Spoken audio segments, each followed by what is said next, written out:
Hey everybody, thanks for stopping by Gregsbeerreviews today. This is a beer that one of my subs, a friend of mine now, he sent me some email correspondence. His name's Paul, and was coming through the area. Has some relatives that lived, I don't say close by, but within the vicinity, with an hour or two away in a drive. And he wanted to come by and meet me and pick up a couple shirts and a couple openers before they were all gone. And he and all the openers are gone now. And I am going to get some more in. As soon as I do, I'll do a video on them, guys. Let you know that I do have them in. Still got plenty of shirts, and he picked up shirts and openers. Got some Christmas presents, if you will, for a few friends of his. And he brought me a six-pack of an assorted six-pack of some beers, and one or two of them I'd had before, and the rest of them I had not. So this is one that he brought. This is Champion Missile IPA, and what I like about this, out on the back, and they're out of Charlottesville, Virginia, which is a couple hours up the road, and I have not had anything from these guys. Very surprising that they're that close, only a couple hours away, and I've not seen them down here. So evidently they're kind of small and kind of local to that area if they're not here 2 hours away from Charlottesville. So like I said, what I like about this, right on the back of it, it's got American Indian Pale Ale with firm bitterness and intense citrusy hop aromas, made with two-row pale ale malt and dry hop with Simcoe, one of my favorites, Cascade, and Summit, and more the full experience of an American IPA. 65 IBUs and 7% alcohol. Got that right on the back of the can, so I ain't got to go look it up. Got the IBUs, got the ABV, and right on the bottom of it says canned on 10/8/14. Well, it's almost, not quite, but almost 3 months old, so it's getting at the end of its shelf life. I'm glad he brought it down to me, but I'd like to have had it a little fresher. So, Paul, thanks a bunch for bringing this one down. I've not heard of this brewery or had anything from this brewery before, so looking forward to it. So, let's get on with it, guys. The commercial description is exactly the same thing that I read off of the back of the can here, and it's got the IBUs listed on the side. Of course, it's going to be there since it's on the can. All that information, the IBUs, especially on this style, IPA, IBUs, the ABV, and the canned on date or bottled on date, the three most important things you need to have. All that information is very important on an IPA. And even though they're probably a small brewery or a new brewery, because I was there a couple years ago and I don't remember seeing anything from them, so I'm thinking they're fairly new. But anyway, I'm glad I got my hands on this one, so we'll see where this one goes. Without me flapping my gums any further, food pairings are going to be your typical IPAs, your curried and your ties, cheeses of peppery, Monterey, pepper jack, sharp blue, cheddar, your more pungent cheeses. And the meat for this is poultry, fish, shellfish, salmon, and I will add grilled meat to that because I like everything off the grill with my IPAs. Glassware is a pint, becker, non tumbler, the side ale or the stein. I'm going to use this special glass, this tulip glass that Paris sent me. I really like how thick that glass is and how durable and heavyweight it is. Probably becoming my favorite glass. That one in the Duvel glass, but it is so thick and heavy. It's really durable. Don't have to worry about shattering it during washing or breaking very easily. So really like this glass, Paris. I really do.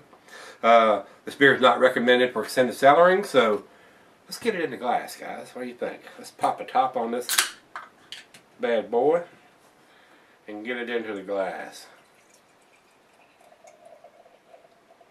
Not had anything from these guys before. If I'm not mistaken, I think he brought me another one from them. I'm not sure. But he brought me a little care package, a little six-pack, and I'm very appreciative of that. So, Paul, thanks again, brother. It was a pleasure to meet you. Alright, guys, looks pretty good in the glass. About a finger of head. It is a rich orange tangerine color, very typical of an IPA. A lot of bubbles streaming up from the bottom. Looks very good in the glass. Let's get a nose on it.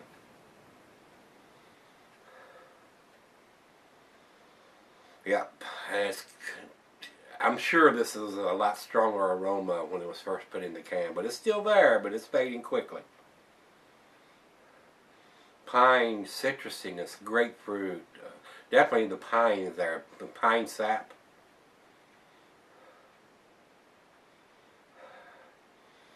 Pine, grapefruit, citrusiness. I just said that, but that's basically what I'm getting on the nose.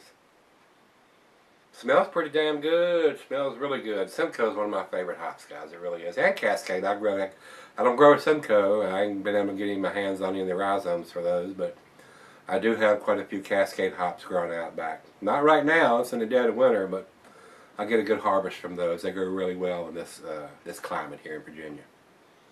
But it's that time. Let's get it on, guys. Cheers. Cheers, Paul.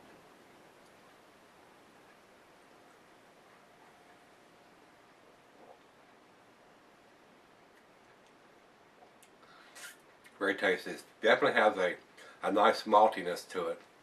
Not overly malt yet, but it's working its way there. I got a feeling another month or two it's going to be very malty.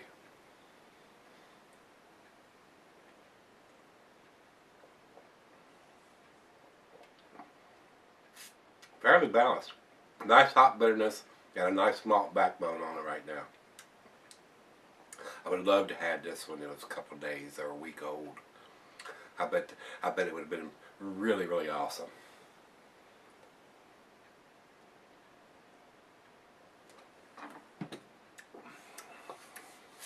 Very balanced. It really is. Not getting into the alcohol.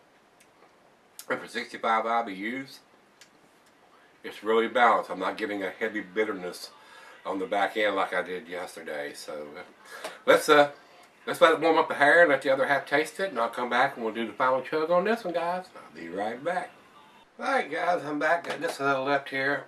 Really wish I'd had this a month or two ago instead of now. Got a feeling it would have had a lot more hop profile than it does now, being almost 3 months old. But beggars can't be choosers, so let's do the final chug.